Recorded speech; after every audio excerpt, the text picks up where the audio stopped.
सिंध में अटे ऐं महांगाई जो ख़ौफ़नाक बहरान हाणे माण्हुनि जी हयातियूं खसण लॻो आहे। सॼी सिंध अटे लप लाइ दर बदर रुसवा ऐं ख़्वार थींदी नज़र अची रही आहे। सिंध जे करप्ट हुकुमराननि ख़्वारीअ खां बचण लाइ मुख़्तलिफ़ शहरनि में सस्ते अटे जा नाम निहाद स्टॉल लॻाया आहिनि, जिते अटे जी हिकु गाॾी घुराए हज़ारे माण्हुनि खे सस्तो अटो ॾियण जे नाले ते ज़लील कयो वञे थो। मीरपुर ख़ास में सस्ते अटे जे अहिड़े ई हिकु स्टॉल ते उन वक़्तु हिकु अलमीअ जनमु वरितो जॾहिं 7 ॿारनि जो पीउ ऐं ग़रीब पोहरियत हरसिंह कोहली बि ॿियनि सवे माण्हुनि जीअं पंहिंजे बचड़नि जे लाइ सस्तो अटो वठण लाइ स्टॉल ते पहुतो। सस्ते अटे जी गाॾीअ ताईं पहुचण वारे पह में हरसिंह कोहली किरी पियो ऐं माण्हुनि जी लताड़ हेठि अचण सबबि संदसि दम परवास करे वियो।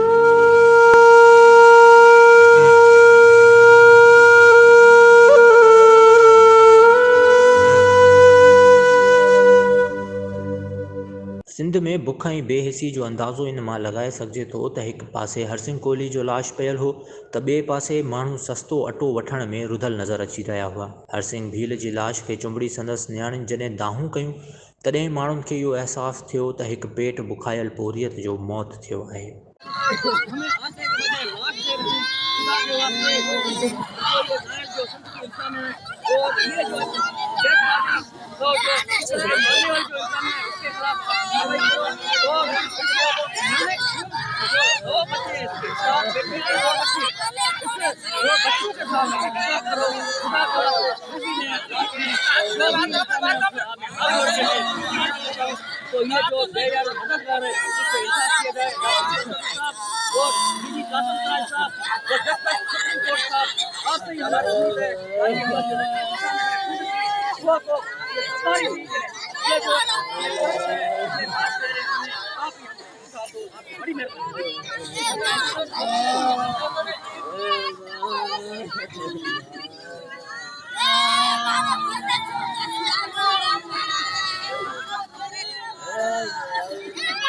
हरसिंह भील जी मौत खां पोइ संदसि लाश खे चुंबड़ियल संदसि नियाणियुनि जी दांह हुकुमराननि ते रुॻो एतिरो असरु कयो जो संदसि लाश जे भरिसां 10 किलो अटे जो थेलो रखियो वियो। इन जो मतिलबु इहो थियो त हिते सस्तो अटो वठण लाइ तव्हांखे मरणो पवंदो।